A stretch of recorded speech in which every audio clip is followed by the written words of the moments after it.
राजस्थान में pre monsoon active, कई जगहों पर बारिश। पूरे सप्ताह प्रदेश में बारिश और आंधी का दौर रहने के कयास। 17 जून से 25 जून तक राजस्थान में मानसून के दस्तक देने की संभावना। पिछले साल बारिश से जयपुर समेत कई जगहों पर हुई तबाही। पिछले साल बारिश के पानी की हुई बर्बादी। पर्याप्त मात्रा में वाटर नहीं हुआ स्टोरेज। बीसलपुर बांध के पानी को रामगढ़ में लाने की हुई चर्चा। पिछले साल अच्छी बारिश के बावजूद रामगढ़ बांध रहा प्यासा। मानसून के लिए कैसी है तैयारी? बारिश की बारी, क्या है तैयारी?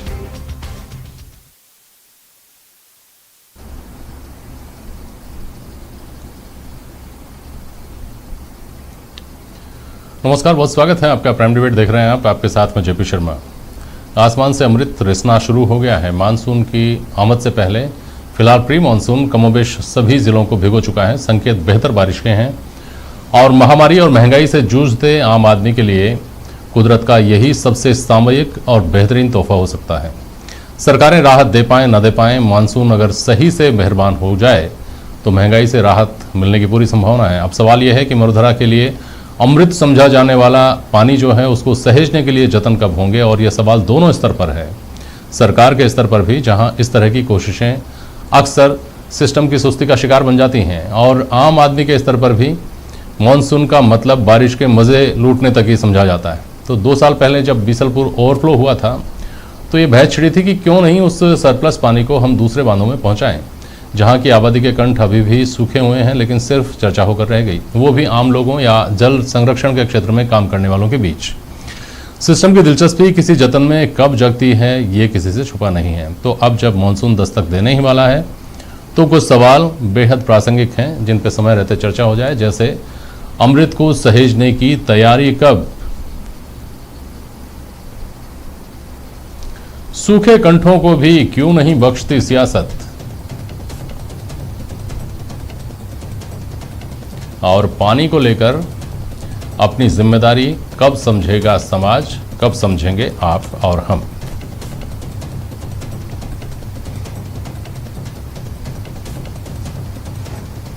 ज्योति खंडेलवाल हैं कांग्रेस की प्रवक्ता हमारे साथ, राखी राठौड़ भाजपा की प्रवक्ता हैं, सूरज सोनी जल संरक्षण के क्षेत्र में काम करते हैं, समाजसेवी हैं, और अवधेश आकोदिया वरिष्ठ पत्रकार हमारे साथ हैं। बहुत स्वागत मैं आप सभी का करता हूं। समाज से भी मैंने सामाजिक अपना क्षेत्र में जो काम करने वाले व्यक्ति हैं उनकी नुमाइंदगी सूरज सोनी इसमें कर रहे हैं।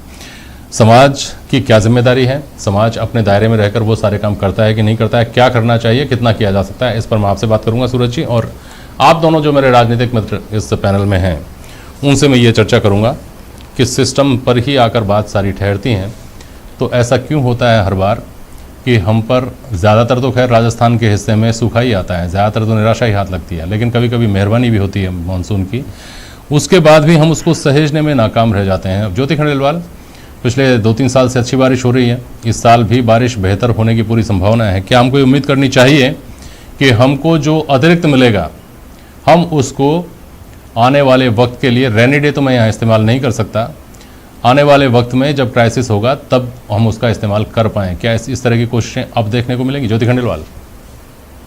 देखिए जेपी जी, मैं ये कहना चाहूंगी कि निश्चित रूप से राजस्थान की अगर हम बात करते हैं तो पानी अमृत से कम नहीं है। बहुत सारी जगह पर बहुत कमी महसूस की जाती है, और ये हमारे लिए वाकई बहुत अच्छी बात है कि मानसून अच्छी आने की संभावना है, और ऐसे में बहुत ज़रूरी हो जाता है कि पानी को सहेजने की कवायद भी जो है वो शुरू हो। अगर हम जयपुर की बात करते हैं तो जयपुर में अगर हम देखते हैं तो रेन वाटर हार्वेस्टिंग के बहुत सारे सिस्टम्स जो हैं ऑलरेडी बने हुए हैं।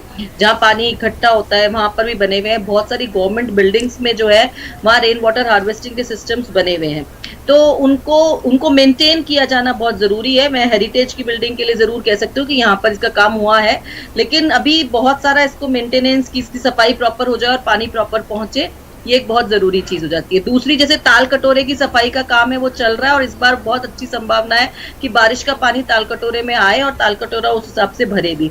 लेकिन हम सब जानते हैं कि रामगढ़ बांध हमारे लिए एक बहुत ही दुखती रग है, और एक ऐसी रग है जो इतनी अच्छी बारिश के बाद भी हमने पिछली बार देखा कि वहां पानी नहीं आ पाया, और उसके कारण हम सब जानते हैं, और उसके लिए बहुत बड़ी एक विल पावर और एक बहुत बड़ी इच्छा शक्ति की जरूरत जो है वो महसूस की जाती है। और हर जयपुर वासी के लिए शायद रामगढ़ एक कहीं ना कहीं दिल को दुखाने वाला एक ऐसा पॉइंट आता है जो हर व्यक्ति को लगता है कि इसका कुछ ना कुछ तो होना चाहिए, लेकिन मैं निश्चित रूप से मानती हूँ इसमें बहुत ज्यादा कमी है।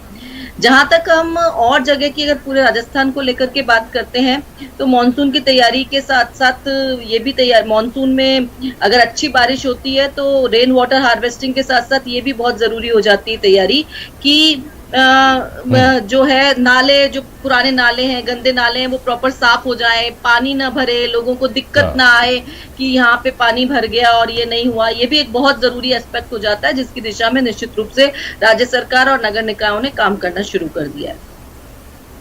बहुत अच्छी बात है। इस पर संतोष व्यक्त करना चाहेंगी राखी राठौड़? ज्योति खंडेलवाल ने जो कुछ कहा उसके ऊपर राखी राठौड़। देखिए जेपी जी, आपने पिछले साल देखा कि हमारे राजस्थान की जो राजधानी जयपुर है उसके अंदर किस तरह की स्थिति थी और कैसे लोगों का जान माल का नुकसान जो है उस पूरे प्रकरण में हुआ। अगर इतना अच्छा काम हुआ होता तो निश्चित तौर पे इस तरह का सीन हमारे सामने नहीं आता। आपने जो आज ये विषय रखा है उसमें निश्चित तौर पे समाज की भी हमारे साथ में सहभागिता की जरूरत है, लेकिन सरकारों को जरूरत है इस बात की करने की कि जिस तरह से जल स्वावलंबन योजना पिछली सरकार द्वारा स्टार्ट की गई, जिसमें बावड़ियां नई भी बनाई गई, पुरानी बावड़ियों की सफाई की गई, जो फार्म पॉन्ड्स हैं उनके लिए सब्सिडी भी दी गई, और लगभग 238 जो डार्क जोन राजस्थान के हैं उस पूरी प्रक्रिया के माध्यम से 100 जगहों पर डार्क जोन समाप्त किए गए।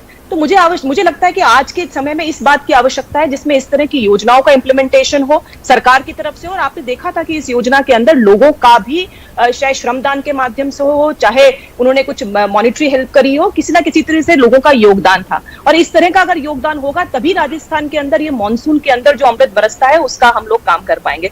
ज्योति जी कह रही है अच्छी बात है, मैं भी इस बात को मानती हूँ कि ये सब कुछ होना चाहिए, लेकिन इम्प्लीमेंटेशन का ही तो प्रॉब्लम है मैम। अगर इम्प्लीमेंटेशन हो जाए, आपने जो बात कही वो बिल्कुल ठीक है कि नाले सफाई होनी चाहिए, आपने बिल्कुल ठीक कहा, वाटर हार्वेस्टिंग सिस्टम होना चाहिए। वाटर हार्वेस्टिंग सिस्टम का क्या हाल है वो हमारे सामने है, उनकी सफाई नहीं हो पा रही, उनकी जाली जो है ऊपर की क्लीनिंग नहीं हो पाती, इसीलिए वो सिस्टम सिर्फ बेकार है। हम अगर डिटेल में अगर अपना सिर्फ रिकॉर्ड कायम करने के लिए करेंगे तो सर अच्छी चीज है, अदरवाइज ग्राउंड लेवल पे उसका इम्प्लीमेंटेशन जीरो है। तो इसमें आवश्यकता है कि इसको स्ट्रिक्टली इम्प्लीमेंटेशन करने की, तो आपको भी करना चाहिए। क्या हाल है के साथ था पे भी अगर हम विचार करें ना राखी जी, तो कोई बहुत बेहतर स्थितियां, आंकड़े तो कम से कम ऐसा नहीं बताते। था के साथ ही स्टार्ट किया था जेपी जी, मैंने था के साथ ही स्टार्ट किया था। जल स्वावलंबन योजना क्यों रोक दिया? ठीक है, मैं जल स्वावलंबन के बारे में अच्छी योजना थी। मैं आपसे एक सवाल कर लेता हूँ राखी जी, ये वाटर रिचार्ज की बात जो कर रही है ज्योति खंडेलवाल जी, और इतने बढ़िया इन्होंने बताया कि ये सब कुछ हो गया, वाटर रिचार्ज का सिस्टम जयपुर में डेवलप हो गया, उसके बारे में बात करूंगा मैं उनसे।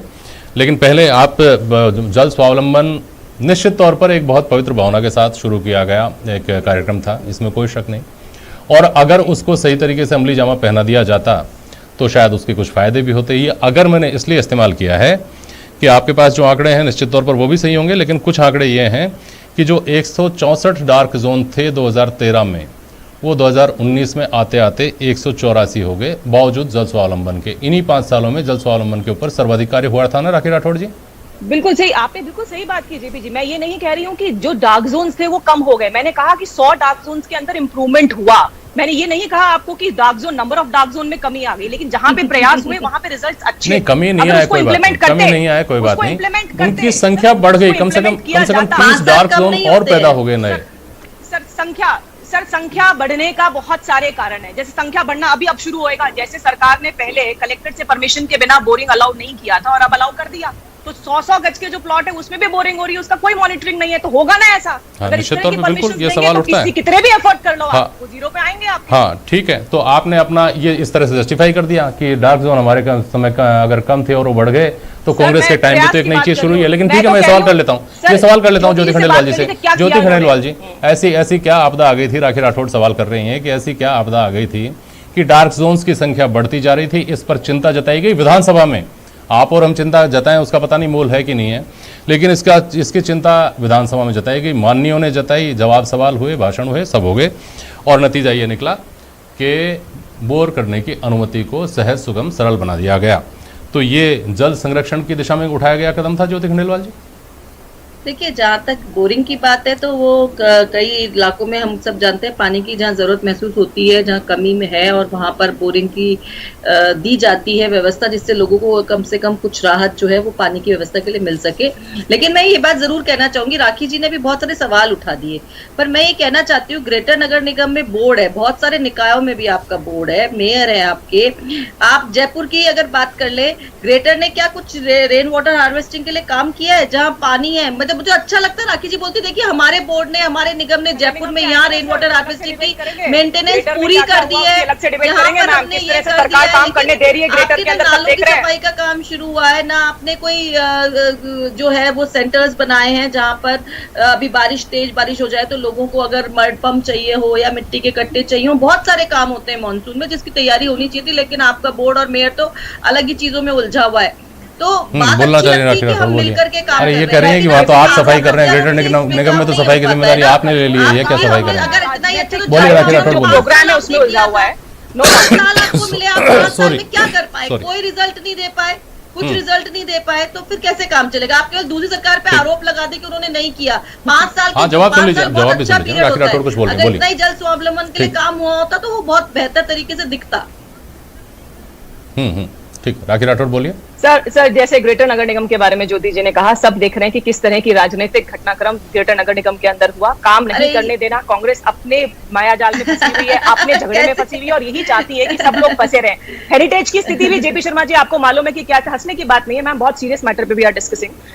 हेरिटेज सीरियस मैटर में आप आरोप लगा रही है कि आपको काम नहीं करने दिया, लेकिन सर आप बात क्या आपने नीति बनाई, क्या कर रहे हो आप? ऐसे हास्यास्पद अगर बातें कहेंगी कि आपको राजनीति में उलझा दिया तो फिर कैसे होगा? तो सर बात ये है, और नहीं आप बात करते हैं सर, मैं ये पूछना चाहती हूँ 2.5 साल के अंदर हमारी स्टेट गवर्नमेंट ने क्या कर लिया? सिर्फ सेंट्रल गवर्नमेंट को कोसने के अलावा कुछ नहीं करेंगे। जल जीवन मिशन की अगर बात करूंगी तो कितनी बार हमने देख लिया कि इनकी तरफ से प्रोग्रेस ही नहीं है। जिस तरह के टेंडर्स किए गए जो कि स्टेट गवर्नमेंट का काम था, वो टेंडर भी ढंग से नहीं हम कर पाए। मैम इम्प्लीमेंटेशन बता दीजिए, आप बताइए ना, एक भी योजना, एक भी प्रोग्राम जो स्टेट गवर्नमेंट ने स्टार्ट किया हो जिसकी वजह से पानी का संरक्षण हो जाए 2.5 साल में, आप बता दीजिए ना। आज यहाँ पर आप बता दीजिए ना, एक भी काम बता दीजिए। अच्छा, आप दोनों बता दीजिए। कुछ सवाल मैं पहले सवाल पे जिन्होंने 2.5 साल के अंदर मैं आपके पास आता हूँ वापस, प्रयास मैं आता हूँ आपके पास वापस। सुनिए, एक मिनट आप दोनों सुनिए। अवधेशा को दिया समस्या, क्या सिर्फ ये समस्या की जो गंगोत्री है ना अवधेशा को दिया जी सर, वो क्या ये नहीं है कि हमारे जैसे ठीक ठाक व्यवस्था जो जिन लोगों के पास है और जो कर सकते हैं, अपना इंतजाम कर लेते हैं, अपना पेट भर लेते हैं, अपने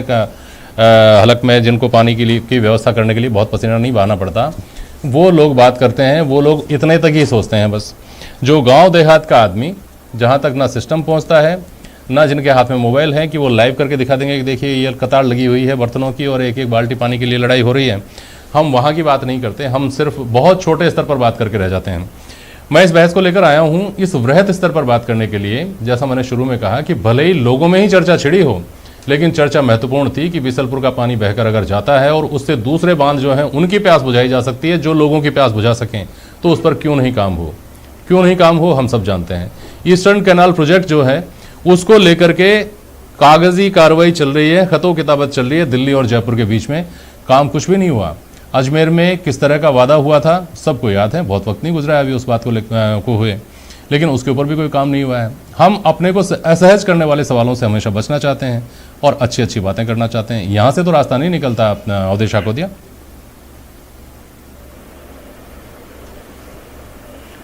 जी। जेपी जी, देखिए आपने बहुत वाजिब सवाल उठाए हैं और आपके जो आज की जो डिबेट का जो विषय है वो भी बहुत अच्छा है। हालांकि जो राजनीति है वो इस तरह के मुद्दों पर बात करने से बचती है। वो बचती इसलिए है कि जिस तरह की राजनीति आज के दौर में हो गई है उसमें तुरंत रिजल्ट वाले जो काम है वो सब लोग करना चाहते हैं, जिनका उपलब्धि बताने के लिए ज्यादा समय आपको नहीं लगे। अब जो जल संरक्षण का काम है पूरा के पूरा, इसके लिए एक लंबी कार्य योजना बनानी पड़ती है, उसको इम्प्लीमेंट करने में टाइम लगता है, बनानी पड़ती है और ये वोट नहीं दिलाता है, सीधे वोट नहीं दिलाता है, ये किसी वोट बैंक को टारगेट नहीं करता। सही कह रहे हैं आप,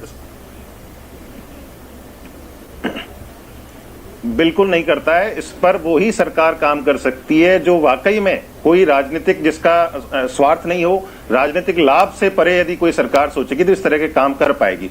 इसमें देखिए पहली बात तो यह है कि जब इस तरह की योजना बनती है जब सरकार के कामकाज का हिस्सा उतना इम्पोर्टेंट हिस्सा ये पार्ट नहीं है, तो योजना भी उसी तरह से बनेगी, जो अफसर बना देंगे उसको इम्प्लीमेंट कर देंगे। जब योजना ही खाना पूर्ति के लिए बनेगी तो उसका जो इम्प्लीमेंटेशन होगा, उसकी जो मॉनिटरिंग होगी, वो किस तरह की होगी ये आप समझ सकते हैं। अब देखिए, हर साल जब मानसून आता है, जैसा आपने कहा पिछली बार जब अच्छी बरसात हुई, बीसलपुर का बांध लबालब हो गया, पानी बहा, तो सब लोगों ने सोचा, जो पानी की इंपोर्टेंस को समझते हैं, उन्होंने सोचा कि ये पानी जो व्यर्थ में बह रहा है वो किसी काम आ जाए, ऐसी कुछ व्यवस्था होनी चाहिए।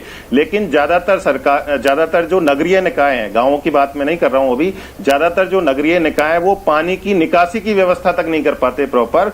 किसी भी शहर में, जयपुर जैसे शहर में आप आधे घंटे 1 घंटे मूसलाधार बारिश हो जाने दीजिए, पानी के निकास का प्रॉपर अरेंजमेंट इतने सालों से लगातार स्थिति जो है वो बदतर होती जाती है। तो उस पानी की निकास की व्यवस्था जो लोग नहीं कर पा रहे हैं, वो पानी के स्टोरेज की व्यवस्था कैसे कर पाएंगे? सूरज सोनी, चलिए नहीं कर पाएंगे, और इनके पास तो मैं वापस जाऊंगा, राखी राठौड़ मैडम के पास और ज्योति खंडेलवाल जी के पास वापस जाऊंगा, लेकिन आपके पास आ रहा हूं सूरज सोनी। जो मैंने चर्चा सुनी थी उस वक्त बीसलपुर के पानी की जब बात हो रही थी, इसको बृहत रूप में आप पूरे राजस्थान के संदर्भ में ले सकते हैं, लेकिन फिलहाल हम उसका एक उदाहरण ले रहे हैं कि तब ये चर्चा इस तरह से आई थी कि साहब रामगढ़ से जयपुर तक पाइपलाइन है, वहाँ से पानी आता था, बीसलपुर से जयपुर तक पाइपलाइन है, वहाँ से पानी आ रहा है, दोनों को कनेक्ट करने की बात है। फिर किसी और समझदार व्यक्ति ने बताया कि नहीं साहब, कनेक्ट भी हो जाएंगे, 1-2 दिन की पानी की व्यवस्था जयपुर में वैकल्पिक व्यवस्था करनी पड़ेगी। लेकिन समस्या ये नहीं है वैकल्पिक व्यवस्था करनी पड़ेगी, समस्या ये है कि जिन व्यक्तियों को वहां से बेदखल होना पड़ेगा, रामगढ़ बांध में पानी आ गया तो वो समर्थ लोग हैं। इस तरह की दिक्कतें अगर सामने आती हैं तो उसका तो कोई इलाज समझ में आता है क्या? फिर सूरज सोनी, बहुत संक्षेप में बोलिएगा, दूसरा सवाल है फिर मेरा।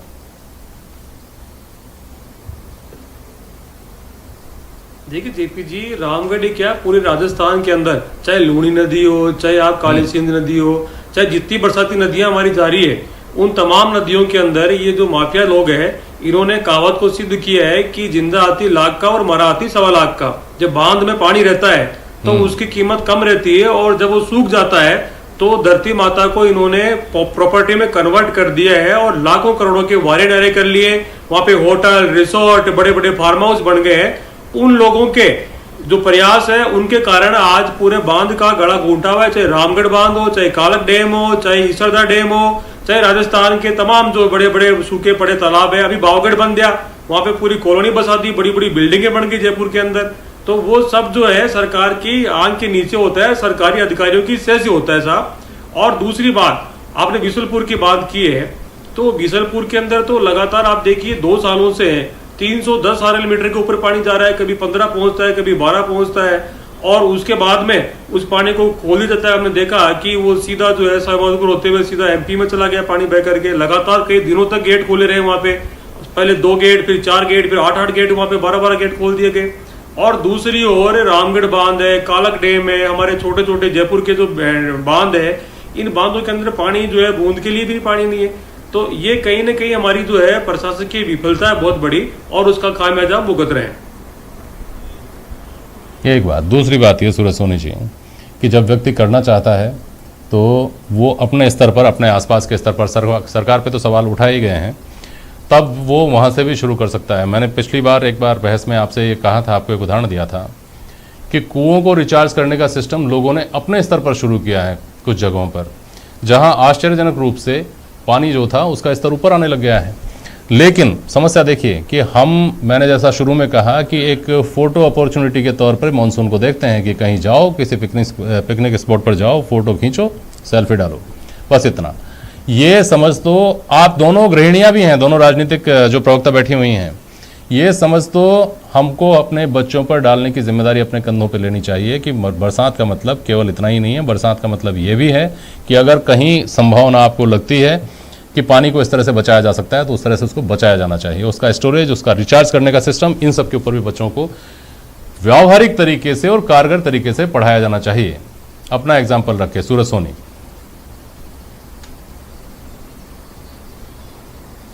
देखिए, निश्चित रूप से राजस्थान का जो शुरू से ही हमारी संस्कृति रही है, क्योंकि हमने पानी का अभाव देखा है। आप देखिए, जब से 1897 के बाद में काल पड़ा था, 1897 में, जिसको छपैया काल कहते हैं, मैंने सुना है कि उस समय लोग इतने व्याकुल हो गए थे कि गांव के गांव पलायन कर गए थे, जानवर प्यासे मर गए थे, और उसके बाद में लोगों ने पेड़ों के छिलके खा करके टाइम पास किया था, तो वो हमारी पीढ़ियों ने वो दौर देखा था।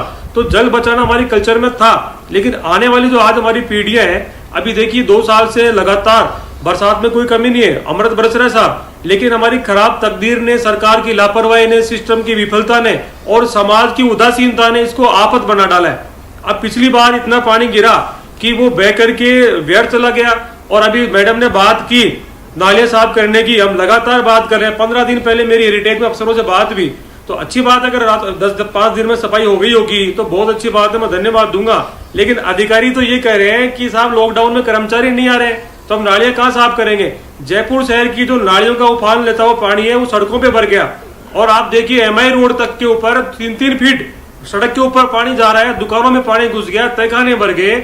उसका सबसे बड़ा कारण था कि नालियों की जो सफाई है समय रहते होनी चाहिए, वह नहीं हुई। और नालियां क्यों साहब, आप देखिए बिजली के जो तार है आज भी खुले पड़े हुए। आज प्री मानसून की बारिश आई है और आज ही पोल खुल रही है, मैं आपको फोटो भेजता हूँ अभी। तो ट्रांसफार्मर जो है वो जमीन पे गिरे हुए हैं, खुले तार बिजली के गिरे हुए हैं, जगह जगह बोरवेल खुले पड़े हैं। कोई बड़ी घटना है जो हुई थी पिछली बार भी 8-10 वैसी हो सकती है। ठीक बात है। तो ये जो प्रशासन की लापरवाही है, लेकिन समय मेरे पास बचा नहीं है, अमृत को और आपत्ति कर रही है। मैं आपसे 2 महत्वपूर्ण सवाल करता, शायद फिर किसी दिन बहस हो उसमें रखूं, कि हम बात करते हैं बीसलपुर के पानी को लाने की बात की हमने, हम काली सिंध और पार्वती के पानी को लाकर, सरप्लस पानी को लाकर 13 जिलों की प्यास बुझाने के लिए ईस्टर्न कैनाल प्रोजेक्ट को लेकर के लगातार पत्र लिखे जा रहे हैं। लेकिन जो हमारे यहाँ उपलब्ध पानी है उसको सही तरीके से एडजस्ट कर दिया जाए, दूसरे बांधों में भेज दिया जाए, वहाँ के लोगों की प्यास बुझ सके। इस पर काम क्यों नहीं होता है ज्योति खंडेलवाल? और ईस्टर्न कैनाल प्रोजेक्ट को राष्ट्रीय परियोजना का दर्जा देने के 2 साल निकल जाने के बावजूद, जनसभा में वादा करके जाने के बावजूद, इसको लेकर के पत्र पे पत्र लिखे जा रहे हैं, और फाइनली शायद ये कह दिया गया है कि इसको राष्ट्रीय परियोजना का दर्जा दिया जाना संभव नहीं है। और जवाब नहीं दिया गया है तो कम से कम रुख तो यही है। इस तरह की चीज़ें अगर रहेंगी तो कब तक लोगों का भरोसा रहेगा, किस दिन हमारे कंठ है उनकी प्यास बुझेगी? ये सवाल फिर कभी। बहुत शुक्रिया आप सभी का आज प्राइम डिबेट में शामिल होने के लिए। आज के लिए बस इतना ही, नमस्कार।